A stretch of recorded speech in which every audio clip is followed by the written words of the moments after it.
നമസ്കാരം പ്രേക്ഷകരെ. കഴിഞ്ഞ ചില എപ്പിസോഡുകളായിട്ട് ഞാൻ പങ്കുവെച്ചത് എൻ്റെ ദുബായ് യാത്രയും ദുബായിലെ ജോലി അന്വേഷണവും അതുപോലെ അതിനോട് ബന്ധപ്പെട്ട ചില കാര്യങ്ങളൊക്കെയാണ്. അവിടെ ഉള്ള സമയത്ത് എന്നെ സഹായിച്ച ഒരുപാട് ആളുകളുണ്ട്. ജാതി മത ബന്ധങ്ങളൊക്കെ നോക്കാതെ സഹായിച്ചവർ. അവരൊക്കെ ഞാൻ നന്ദി പറയുന്നതോടൊപ്പം എൻ്റെ ജീവിതത്തിൽ മറക്കാൻ പറ്റാത്ത ഒരു സംഭവം പ്രേക്ഷകരുമായിട്ട് സംവദിക്കാനാണ് ഞാൻ ഈ എപ്പിസോഡ് ഉദ്ദേശിക്കുന്നത്.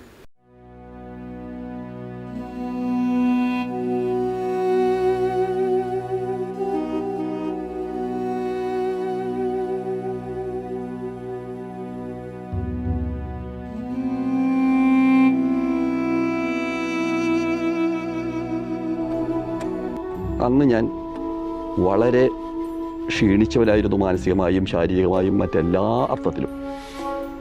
ആ സമയത്ത് ഞങ്ങൾ താമസിച്ചിരുന്ന റൂം ദുബായിൽ ഷെന്തക എന്ന് പറയുന്ന ആ സ്ഥലത്ത് അന്ന് വന്നിരുന്നില്ല. ഇപ്പോൾ അതിന് ശേഷമാണ് ഒരു പ്ലാസ സിനിമ വന്നത്. അതിനടുത്ത് തുറസായ ഒരു മൈതാനമായിരുന്നു. ആ മൈതാനത്തിനടുത്ത് 2 നിലയുള്ള താഴെ 2 റൂമുകളും മുകളിൽ 2 റൂമുകളുമായിട്ടുള്ള ഒരു കെട്ടിടം ഉണ്ടായിരുന്നു. അതിലെ ഒരു റൂമിലായിരുന്നു ഞാനടക്കം 10-13 പേര് താമസിച്ചിരുന്നത്. അതിൽ നാട്ടുകാരും സ്വന്തക്കാരും ബന്ധക്കാരും എല്ലാവരും ഉണ്ടായിരുന്നു. അവിടെ ജോലി ചെയ്യുമ്പോഴാണ് ഞാൻ നേരത്തെ എപ്പിസോഡിൽ പറഞ്ഞ മാതിരി അലി ബിൻ ഫർദാൻ എന്ന ഷോപ്പിൽ, ജ്യേഷ്ഠൻ ജോലി ചെയ്തിരുന്ന ഷോപ്പിൽ 21 ദിവസം ഞങ്ങൾ ഒന്നിച്ച് അവിടെ ജോലി ചെയ്തത്. ജ്യേഷ്ഠൻ അവിടെ നിന്ന് TR ഔട്ട് പാസ് എടുത്തിട്ട് തിരിച്ച് നാട്ടിലേക്ക് പോന്നു. ഞാനവിടെ ജോലി നിൽക്കുകയാണ്. ജ്യേഷ്ഠൻ പോരുമ്പോൾ ആ 21 ദിവസത്തെ ശമ്പളവും കൂടി വാങ്ങിയാണ് പോകുന്നത്.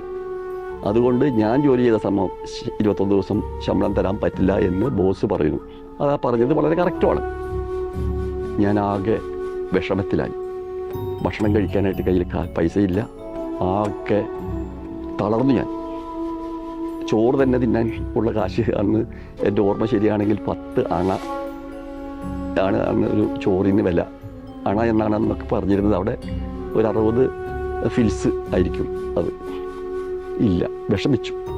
കുറച്ച് ഗ്ലൂക്കോസ് ബിസ്ക്കറ്റ് 4 അണ കൊടുത്താൽ ഒരു കോള കിട്ടും.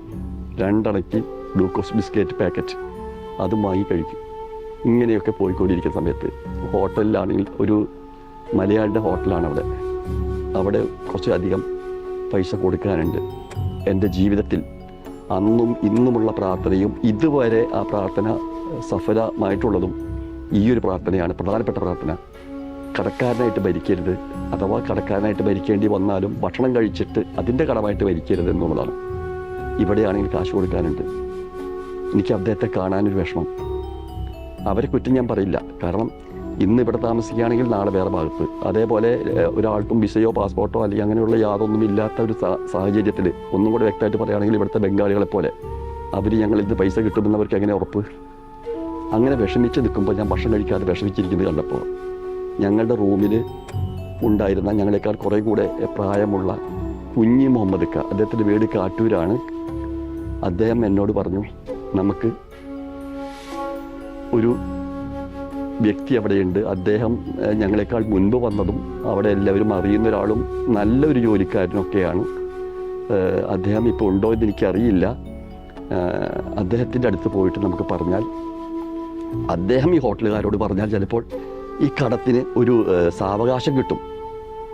അപ്പോൾ അവർ ഭക്ഷണം കഴിക്കാമല്ലോ എന്ന് പറഞ്ഞു. എനിക്ക് സന്തോഷമായി. ഞാനും ഈ കുഞ്ഞു മുഹമ്മദ് കയും കൂടെ അദ്ദേഹം താമസിക്കുന്ന സ്ഥലത്തേക്ക് ചെന്നു. ഒരു ചെറിയ ഒരു ഗ്രൗണ്ട് പോലെയുള്ള ഒരു വില്ല പോലെ, അതിൻ്റെ ഉള്ളിൽ ഒരു അറബിയുടെ വീടിൻ്റെ മുകൾ ഭാഗത്ത് പലക കൊണ്ട് തട്ടടിച്ച് അതിൻ്റെ മുകളിലാണ് ഇദ്ദേഹം താമസിക്കുന്നത്. അപ്പം അന്നൊക്കെ 2 പേര് താമസിക്കുന്ന റൂം എന്ന് പറഞ്ഞു കഴിഞ്ഞാൽ അത് പോഷായിട്ടാണ് ഞങ്ങളൊക്കെ കരുതിയിരുന്നത്. കാരണം 6 ആൾക്കാരിൽ 7 കുറഞ്ഞ ആൾക്കാരൊന്നും ഒരു സാധാരണ റൂമുകളിൽ താമസിക്കാൻ പറ്റില്ല. അത്രയും എക്സ്പെൻസീവ്, അന്നത്തെ വരുമാനത്തേക്കാൾ കൂടുതൽ ചിലവ് വരും. അദ്ദേഹം താമസിക്കുന്ന റൂമിൽ 2 പേരുള്ളൂ. ഞാനും കുഞ്ഞു മുഹമ്മദ് കയും അദ്ദേഹത്തെ കാണാൻ വേണ്ടി അവിടെ ചെന്നു. അന്ന് മൊബൈൽ പോയിട്ട് ലാൻഡ് ഫോൺ പോലും ഇല്ലാത്ത കാലം.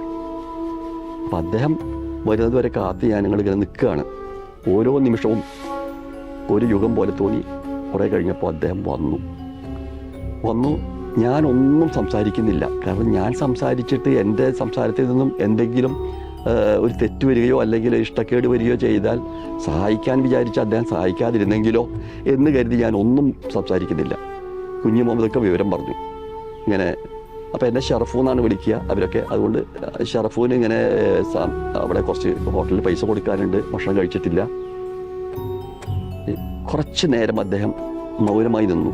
അത്രയും നേരം ഞാൻ ആകാംക്ഷഭരിതമായി നിൽക്കുകയാണ്, ഇതിനെന്തായിരിക്കും മറുപടി എന്ന്. അദ്ദേഹം പറഞ്ഞ മറുപടി ഇതായിരുന്നു: ഞാൻ പറഞ്ഞാൽ ജമാലു കേൾക്കും, പക്ഷെ ഞാൻ പറയില്ല. ഇപ്പോഴും അത് കേൾക്കുമ്പോൾ എനിക്ക് ഹാർട്ട് പൊട്ടുകയാണ്. കാരണം അദ്ദേഹം അത് പറയേണ്ട ആവശ്യം ഉണ്ടായിരുന്നില്ല. അങ്ങനെ ഞാൻ വിഷമിച്ചു വീഴാതിരിക്കാനായിട്ട് ആ അദ്ദേഹത്തിൻ്റെ കട്ടിലുമ്പോൾ തന്നെ പിടിച്ചു നിന്നു കുറച്ചു നേരം. അങ്ങനെ ഞാൻ തിരിച്ചു പോന്നു നേരെ വന്നു. റൂമിൽ വന്നപ്പോണ്ട് അന്നൊക്കെ എഴുത്തുകൾ ഓരോരുത്തരും കയ്യിൽ കൊടുത്തയക്കുകയും അങ്ങനെയൊക്കെയാണല്ലോ, പോസ്റ്റലായിട്ടുള്ളൊക്കെ വളരെ കുറവായിരുന്നല്ലോ. അപ്പോൾ ഉപ്പാടെയും ഉമ്മാടെയും അനിയന്മാരുടെയും ഒക്കെ എഴുത്തുകളുണ്ട്. ആ എഴുത്ത് വായിച്ചപ്പോൾ മോനെ ഷറഫു സുഖം തന്നെയല്ലേ എന്ന് പറഞ്ഞിട്ടാണ് ഉപ്പാടെ തുടക്കം തന്നെ. ഞാൻ മറുപടി എഴുതി: അതെ ഉപ്പ, അതെ ഉമ്മ, സുഖം തന്നെയാണ്. ഈ ഷറഫൂന് ഇവിടെ പരമസുഖമാണ്. ഞാൻ ആലോചിച്ചു, ഞാൻ എന്തിനാണ് എൻ്റെ വിഷമങ്ങളൊക്കെ അവരെ അറിയിച്ച് അവരും കൂടി വിഷമിക്കണം. അങ്ങനെ ഞാൻ മനസ്സിലാലോചിച്ചു, കുറച്ച് നേരം കരഞ്ഞാൽ എൻ്റെ വിഷമം തീരും. ഞാൻ നേരെ ആ ഒരു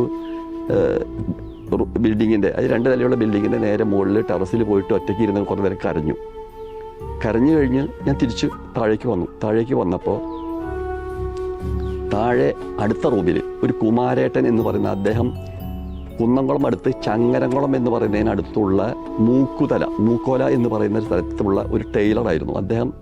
അവിടെ എന്നെ കണ്ടു. എന്താ ഷറഫു? ഞാൻ പറഞ്ഞു ഇല്ല.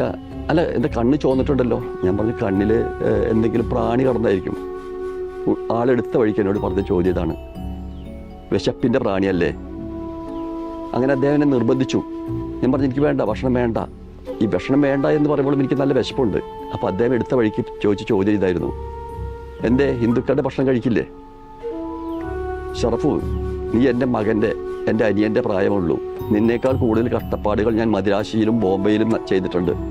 അതുകൊണ്ട് എനിക്കറിയാം നിൻ്റെ വിഷമം എന്നും പറഞ്ഞ് അദ്ദേഹം നിർബന്ധിച്ച് എന്നെ കൊണ്ടുപോയിട്ട് ഹോട്ടലിൽ ചെന്നു. ഹോട്ടലിലുള്ള പൈസ മുഴുവൻ കൊടുത്തു തീർത്തു. ആ സമയത്ത് സന്തോഷം കൊണ്ട് ഹോട്ടലിൻ്റെ ഉടമസ്ഥൻ പറഞ്ഞു, ഭക്ഷണമൊക്കെ കുറേ കറിയൊക്കെ മോശമായിട്ടായിരിക്കാം, എനിക്ക് എന്തെങ്കിലും കിട്ടിയാൽ മതി, ചോറ് തിന്നാൽ മതി എന്നും പറഞ്ഞ് അദ്ദേഹം ചോറ് വാങ്ങി തന്നു. ഞാൻ ആ പൈസ ഒക്കെ കൊടുത്തു തീർത്തു. അങ്ങനെ അന്നാണ് എൻ്റെ ജീവിതത്തിൽ ഞാനതിന് ശേഷം ഒരുപാട് വിദേശ രാഷ്ട്രങ്ങളിലത്തെ വലിയ വലിയ ഹോട്ടലുകളിൽ 5 സ്റ്റാർ ഭക്ഷണം കഴിച്ചിട്ടുണ്ടെങ്കിലും അന്ന് കഴിച്ച ഭക്ഷണത്തിൻ്റെ ടേസ്റ്റ് എനിക്ക് കിട്ടിയിട്ടില്ല. ഇങ്ങനെ ഒരു 2 മുഖം കണ്ടത് ഞാൻ ശരിക്കും പറഞ്ഞു കഴിഞ്ഞാൽ ദുബായിലായിരുന്നു. നമസ്കാരം.